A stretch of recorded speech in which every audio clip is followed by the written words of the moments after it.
సూర్యాపేట జిల్లా ప్రభుత్వ జనరల్ హాస్పిటల్లో రెండో రోజు జూడాల సమ్మె కొనసాగుతోంది. ఓపీ సేవలు, తాత్కాలిక ఓటీ సేవలను బహిష్కరించి సమ్మె చేస్తున్నారు జూనియర్ డాక్టర్లు. తమ సమస్యలను వెంటనే పరిష్కరించాలని డిమాండ్ చేస్తున్నారు. ఎన్ఎంసీ గైడ్లైన్స్ ప్రకారం హాస్టల్ వసతి, భోజనం సరిగ్గా ఇవ్వాలని కోరుతున్నారు. డాక్టర్స్ పై పేషెంట్స్ బంధువుల దాడులు ఆపాలంటున్నారు. హాస్పిటల్స్ లో డాక్టర్లకు భద్రత పెంచాలంటున్నారు జూడాలు.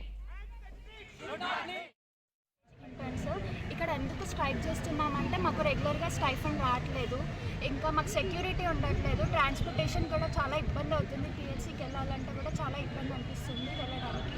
హాస్టల్ ఫెసిలిటీస్ సరిగా లేవు. ఇంకా కాకతీయ హాస్పిటల్ దగ్గర రోడ్స్ కూడా సరిగా లేవు, దానివల్ల చాలా యాక్సిడెంట్స్ అవుతున్నాయి. రోడ్స్ సరిగా చేయాలి.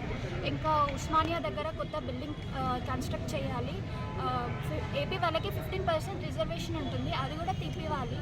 ఇంకా సూపర్ స్పెషాలిటీ వాళ్ళకి జనవరిలో 1,25,000 ఇస్తామనేసి ఇంప్లిమెంట్ చేశారు, కానీ ఇంకా ఇవ్వట్లేదు. 92,000 మాత్రమే ఇస్తున్నారు. ఇవన్నీ ప్రాబ్లమ్స్ ఉన్నాయి కాబట్టి మేము ఇక్కడ స్ట్రైక్ చేస్తున్నాము.